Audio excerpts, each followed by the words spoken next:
J'accompagne les personnes à devenir médium, les personnes qui ont le vrai appel du cœur, mais qui ont ce syndrome de l'imposteur, qui ont peur, qui ne se sentent pas vraiment légitimes.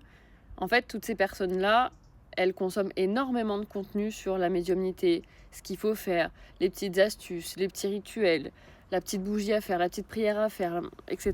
Et en fait, ce que j'ai pu observer dernièrement sur une de mes clientes notamment, il y a énormément de rituels qui sont faits, énormément de choses, et donc ça prend un temps fou dans la journée. Mais au final, il y a pas vraiment de sens. On sait pas vraiment pourquoi on fait ça. On le fait parce que ça paraît bien de le faire, brûler une bougie de telle couleur et machin, et mettre une pierre et faire ci, machin, et cetera. Alors qu'en vrai, la vraie spiritualité, la vraie connexion à soi, la vraie médiumnité, c'est vraiment passer par ses bases. Et c'est ça que je fais dans mon accompagnement, c'est vraiment on oublie tout, on rase tout, on reprend les bases. OK, ancrage.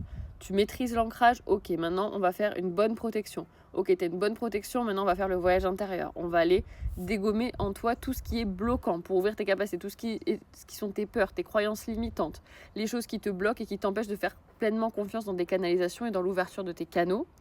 Ensuite de ça, on va du coup passer à l'ouverture de tes canaux et comprendre, pratiquer, c'est quoi tes clairsens. Je te propose du coup des personnes qui vont être des cobayes pour toi, des personnes sur lesquelles tu vas te tester sur tes ressentis sur eux, parce que il n'y a pas de meilleur moyen pour se prouver qu'on est médium que de se prouver par A plus B que cette personne qu'on ne connaît pas. On a canalisé un truc vrai sur elle. Et là, ça y est, ça commence et ah oui, non mais là, c'est la folie et c'est la fête dans le cerveau.